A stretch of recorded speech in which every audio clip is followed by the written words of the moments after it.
për momentin, testit kombëtar të na nuk i beson askush, se aty kopjohet.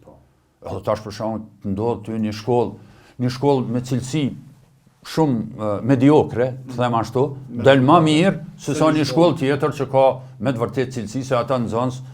A shumë mirë me hjek këtë test? Me hjek, po e hjek mekanizmin e vetëm që mundesh me bëni far kontrolli. E çfarë sugjeroni me bë? Me lënë, po me përmirësu. Duhet me përmirësu menaxhimin e testit, duhet me investu në atë test. Si investohet në test? Për shembull, për momentin, testin e arritshmërisë e kontrollojnë mësimdhënësit e aty shumë, të shkollës. Okej. Sa është kredibilja ajo? Duhet me ardhë prej nalë, prej Ministrisë të Arsimit? Po tash duhet me bëni përzgjedhje, mundru.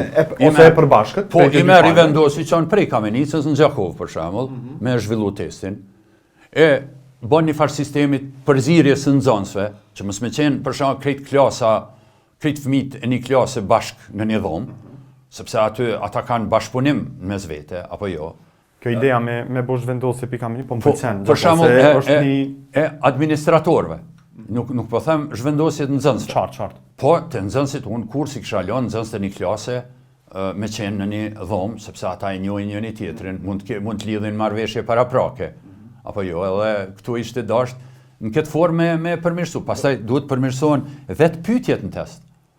Domethënë se shpesh herë ato pyetje janë pyetjet në cilat ka shumë vrejtje, kërkesat e testit. Vrejtje prej profesorëve, prej nxënësve, prej prindërve, prej... Ka edhe prej profesionistëve, ka vrejtje edhe prej mësimdhënësve, se domethënë duhet punojmë në ndërtimin e kapacitetit kësaj qendrës së vlerësimeve që ekziston në kuadër të ministrisë, aty parashihet punësimi diku një numrit konsiderueshëm, ndoshta një 30 persona, më duket që zdia janë 10-12.